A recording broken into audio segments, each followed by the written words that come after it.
പാപികളുടെ സങ്കേതമേ, ഞങ്ങൾക്ക് വേണ്ടി അപേക്ഷിക്കണമേ.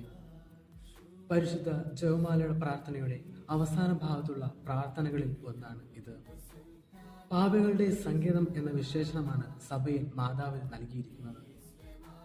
ആരാണ് പാപികൾ?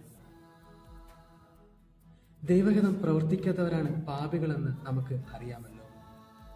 ഈ പാപം ചെയ്തതിലൂടെ മനുഷ്യന് സന്തോഷവും സമാധാനവും നഷ്ടമാകുന്നു. പാപത്തിലേക്കുള്ള ചായ്വ് മനുഷ്യരാശിക്ക് ജന്മന ലഭിച്ചിരിക്കുന്ന ഒന്നാണ്. പാപത്തിന്റെ യുഗം ആരംഭിക്കുന്നത് ആദിമാതാവായ ഹവ്വായുടെ അനുസരണക്കേടിലൂടെയാണ്.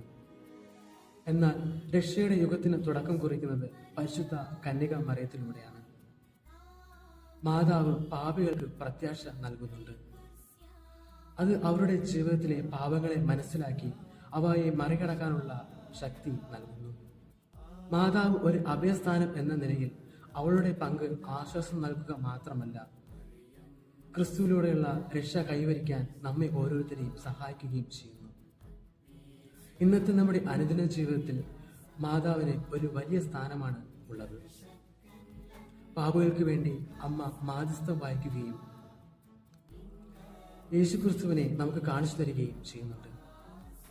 പ്രിയ സഹോദരങ്ങളെ, നാം അനുദിനം ചൊല്ലുന്ന കൃപ നിറഞ്ഞ മറിയമേ എന്ന പ്രാർത്ഥനയുടെ അവസാന ഭാഗത്ത് നാം പലപ്പോഴും ശ്രദ്ധിക്കാതെ പോകുന്ന പ്രാർത്ഥനയാണ്: പാപികളായ ഞങ്ങൾക്ക് വേണ്ടി ഇപ്പോഴും എപ്പോഴും ഞങ്ങളുടെ മരണസമയത്തും തമ്പുരാനോട് അപേക്ഷിച്ചു കൊള്ളണമേ എന്ന്.